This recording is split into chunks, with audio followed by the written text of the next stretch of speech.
Hello दोस्तों, पिछले episode के लास्ट में हमने देखा था कि जब ली फैंग अपने ब्लड लाइन को रिफाइन कर रहा होता है तो वो अपने उस रेनकार्नेट गॉड्सवुड को एनर्जी को ऑब्जर्व करने वाला ही होता है कि तभी उस पर राजकुमारी मिनयाओ अटैक कर देती है। उसका एक अटैक सीधा ली फैंग के सीने पे लगता है। अब ये देखकर वहाँ के सभी एल्डर्स को काफी ज्यादा गुस्सा आ जाता है। ली फैंग का ग्रैंडफादर को ये बर्दाश्त नहीं होती और वो सीधा उस पर अटैक करने जाता है, पर उस वक्त वहाँ एक लेडी जो वहाँ सर्वेंट होती है वो ली फैंग के ग्रैंडफादर को रोकने के लिए उस पर अटैक करने लग जाती है। वहाँ पे राजकुमारी मिनयाओ ली फैंग के उस गॉड्सवुड की पावर्स को ऑब्जर्व करने लग जाती है। वो ओल्ड लेडी ली फैंग के ग्रैंडफादर पर काफी स्वॉर्ड अटैक करती है, पर ली फैंग के ग्रैंडफादर अपने स्वॉर्ड से उन सभी अटैक को डिफेंड करता है कि तभी वो ओल्ड लेडी अपने स्वॉर्ड फॉर्मेशन को एक्टिवेट कर देती है, जिससे ली फैंग के ग्रैंडफादर पर स्वॉर्ड की बारिश शुरू हो जाती है और उसको संभालना मुश्किल हो जाता है उसके लिए, और उस अटैक से वो बहुत ज़्यादा जख्मी होकर मर जाता है। ये देखकर ली फैंग को बहुत ही दुख होता है। तभी राजकुमारी मिनयाओ नीचे आती हुई ली फैंग को कहती है, ये दर्द कैसा लग रहा है? जिस पर ली फैंग पूछता है कि तुमने ये ऐसा क्यों किया? जिस पर राजकुमारी मिनयाओ कहती है, ताकतवर ताकतवर ही रहेगा और कमज़ोर कमज़ोर ही रहेगा। तुम्हारी फैमिली एक थर्ड क्लास फैमिली है जो कभी स्ट्रॉन्ग नहीं बन सकती। और ये कहते ही वो अपने पैरों से ली फैंग के सर को मसलना शुरू कर देती है और कहती है, मुझे बस तुम्हारी गॉड मार्शल स्पिरिट स्वॉर्ड चाहिए था। तभी वह मास्टर अपने सैनिकों के साथ वहां पहुंच जाते हैं, पर राजकुमारी मिनयाओ अपने एक ही अटैक से उनके कुछ सैनिकों को मार देती है और फिर उनको बोलती है कि मैं तुम लोगों को ये बताना भूल ही गई कि आज से 15 साल पहले ही लिन शोडियान मारा जा चुका है, तो अब तुम्हारी फैमिली का कोई भविष्य नहीं है। तभी हम ली फैंग के ग्रैंडफादर को देखते हैं जो अभी जिंदा होता है और वो खुद से कहता है कि आखिर गॉड उनके फैमिली के साथ ऐसे कैसे कर सकता है।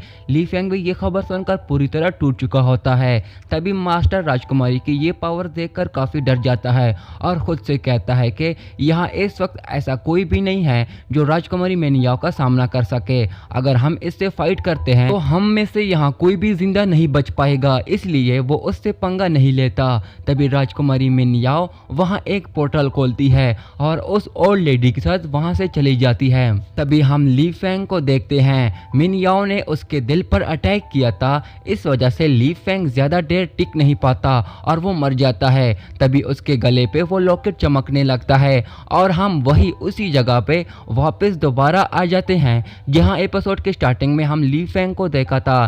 तभी उसके सामने उस गॉड्सवुड से एक गॉड की आवाज आती है और कहता है, फिनिक्स निर्वाणा अब जाग चुका है। ली फैंग, तुम्हारी मौत से तुम्हारी फिनिक्स ब्लड लाइन जाग चुकी है, जिसकी वजह से आज से तुम इस जगह के नए मालिक हो। पर ली फैंग को कुछ समझ नहीं आ रहा होता है और वो पूछता है, कौन हो तुम? जिस पर उस गॉड्सवुड से एक पोर्टल एक्टिवेट हो जाती है और ली फैंग को अपने अंदर खींचता है, जिससे ली फैंग उसके अंदर चला जाता है। अब ली फैंग जैसे ही दोबारा अपनी आंखें खोलता है वो खुद को किसी और जगह पे पाता है। दोबारा अपनी आंखें खोलता है वो खुद को किसी और जगह पे पाता है। ली फैंग अपने चारों तरफ और देखता है, जिससे ली फैंग को ये जगह काफी अजीब लग रही होती है, पर ली फैंग को अपने सर में अभी भी काफी दर्द महसूस हो रही होती है, जिसकी वजह से वो दोबारा से अपने भविष्य की एक झलक देखता है जहां वो उस गॉड रेनकार्नेट स्वॉर्ड की ब्लड लाइन एनर्जी को अपने अंदर ऑब्जर्व कर रहा होता है, जिससे ली फैंग समझ जाता है कि इस जगह को टॉम्ब ऑफ गॉड कहा जाता है। और तभी ली फैंग वहां गॉड्स की ग्रेव देखता है। तभी ली फैंग वहां एक ग्रेव को देखता है जिसमें गॉड लिंग जी का नाम होता है, जिसको पढ़कर ली फैंग भी काफी शौक हो जाता है। तभी वो सभी ग्रेव के गॉड्स ली फैंग को अपनी इंट्रोडक्शन देने लग जाते हैं। तभी उनमें से एक ग्रेव ली फैंग पर निर्वाणा स्पिरिट से अटैक करता है, ताकि ये चेक करने के लिए ली फैंग कहीं क्लोन टेक्निक तो यूज नहीं कर रहा है, जिस पर ली फैंग सोचता है कि कहीं वो ये कोई सपना तो नहीं देख रहा है। तभी एक लेडी की आवाज़ आती है जो कहती है तुम ख्वाब नहीं देख रहे हो, ये सब सच है। तभी हम उस लड़की को देखते हैं जो उस जगह की एंजल होती है, जिसका नाम एंजल बाई योंग होता है, जो बहुत ही ज़्यादा खूबसूरत होती है। इसलिए उसको देखकर ली फेंग अपनी नज़रें नीचे कर देता है कि कहीं उसे प्यार ना हो जाए, और वो एंजल बाई योंग को स्वागत करता है और उसको अपना नाम ली फेंग बताता है। तभी एंजल बाई योंग उसके पास आती है और ली फेंग का सर उठाती है, जिस पर ली फेंग पीछे हो जाता है और कहता है, मिस मैं आपकी इज़्ज़त करता हूँ, मेरी अभी शादी नहीं हुई है। और ये कहते ही ली फेंग चुप हो जाता है, जिस पर बाई योंग पूछती है तुम चुप क्यों हो गए हो, आगे बोलो। जिस पर ली फेंग कहता है, मिस ऐसा कुछ नहीं है, बस मैं चाहता हूँ कि मुझे वापस अपने घर जाने की इजाज़त दें। जिस पर बाई योंग कहती है, ली फेंग तुम इस जगह के नए मालिक हो, जब चाहो और जब चाहो आ सकते हो। जिस पर बाई योंग कहती है, ली फेंग तुम तो इस जगह के नए मालिक हो, जब चाहो आओ और जब चाहो जा सकते हो। अब ये सुनकर ली फेंग सोचने लगता है कि मैं लिन फैमिली का एक मामूली सा पर्सन हूँ और मैंने आज से पहले कभी इस जगह के बारे में नहीं सुना है और ना ही कभी इस जगह के मास्टर बनना चाहता हूँ। तो और मेरी मार्शल सोल राजकुमारी मनियाओ ने चुरा ली है, जिसकी वजह से मैं काफ़ी ज़्यादा ज़ख्मी हुआ हूँ।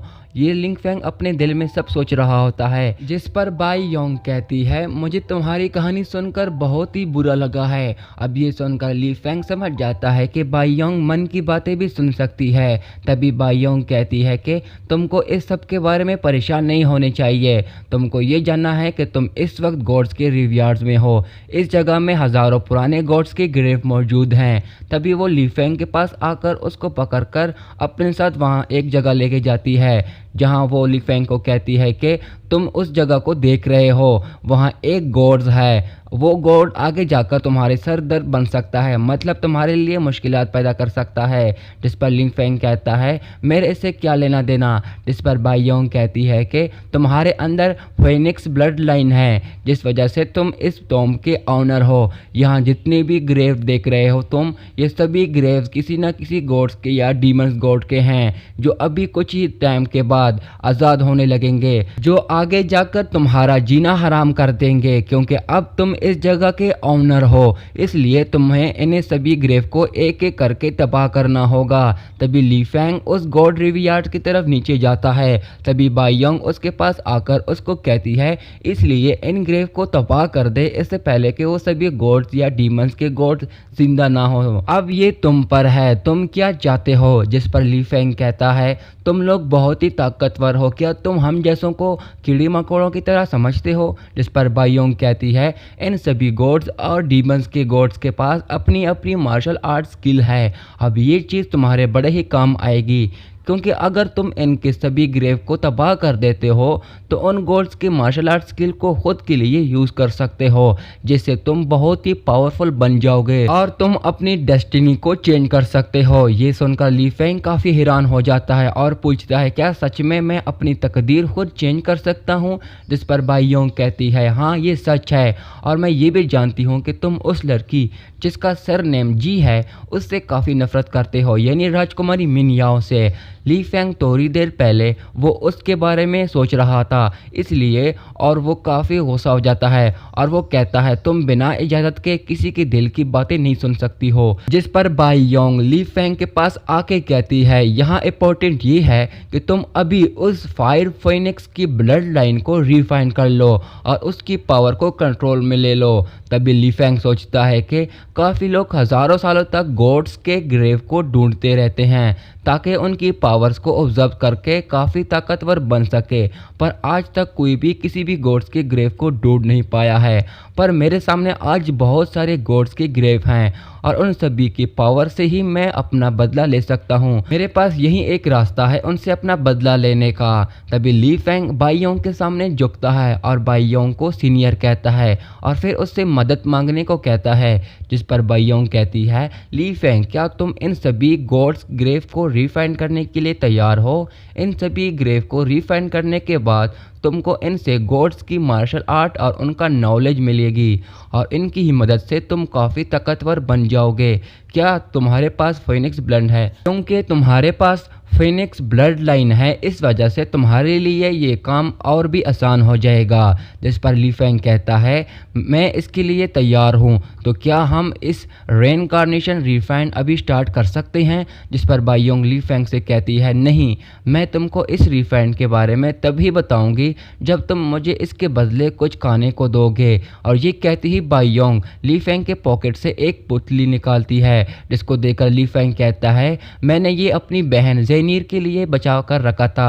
जिस पर बायोंग कहती है तुम उसके लिए बाद में और भी खरीद सकते हो। और वो ली फैंग को कहती है कि अब ये तुम अपने हाथों से मुझे खिलाओ।